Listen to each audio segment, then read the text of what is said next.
ఈ రోజైతే మా పిల్లల కోసం అయితే నేను మినపసున్నుండలు చేస్తున్నాను. ఎందుకంటే పిల్లలు స్నాక్స్ కోసం అడుగుతున్నారు. రోజు అమ్మ ఫ్రూట్స్, బిస్కిట్సే పెడుతున్నావు. మాకు సున్నుండలు ఇష్టమే కదా! చేయొచ్చు కదా! అన్నారు. సో, కార్తీక మాసాలు స్టార్ట్ అయ్యాయి. నేనైతే చెయ్యలేదు. ఇప్పుడైతే చేద్దామని చెప్పి నేనైతే మినపప్పుని ఆల్రెడీ మేము వేపేసి తొక్క తీసేసి పప్పు అయితే తెచ్చుకుంటాము.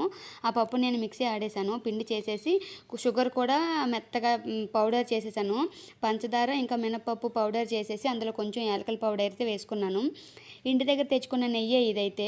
ఇంకా నేనైతే కలిపేసుకొని ఇంకా బాల్స్‌లా చేసుకొని లడ్డూలైతే సున్నుండ లడ్డూలైతే చేసేస్తాను. మా పిల్లలైతే చాలా ఇష్టంగా తింటారు. స్నాక్స్‌కి కూడా తింటారు.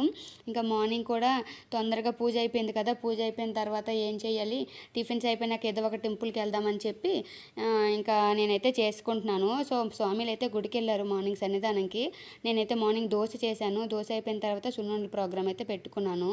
ఇప్పుడైతే ఈ సున్నుండలు ఎలా చేస్తానో రౌండ్ బాల్స్ అయిపోయినాక మీకైతే చూపిస్తాను. చూడండి నెయ్యి ఇంకా వేడి నెయ్యి కాచుకున్నాను. ఆ పిండి ఆల్రెడీ పౌడర్ చేసుకున్నాను కదా! వేడి నెయ్యి వేసేసి ఆ పౌడర్‌లో బాల్స్ లడ్డూలైతే చేసేసుకుంటున్నాను. చూడండి ఎంత సాఫ్ట్‌గా బావుంటాయి. చాలా మంచిగా ఉంటాయి. ఇంట్లో స్వీట్స్ కదా! మేము స్వామిమాలేశారు కదా! ఇంకా బయట ఏ స్వీట్స్ తినకూడదు. సో, అప్పుడప్పుడు ఇలా అయితే నేను ఏదో ఒక స్వీట్ అయితే చేసుకొని మా మా వాళ్ళకి, మా పిల్లలకైతే పెడతాను. ఇంకా టేస్ట్ అయితే చూడలేదు. అది ఆల్రెడీ కన్సిస్టెన్సీతో ఉంటది కదా! సో, టేస్ట్ అవసరం లేదు. Thank you.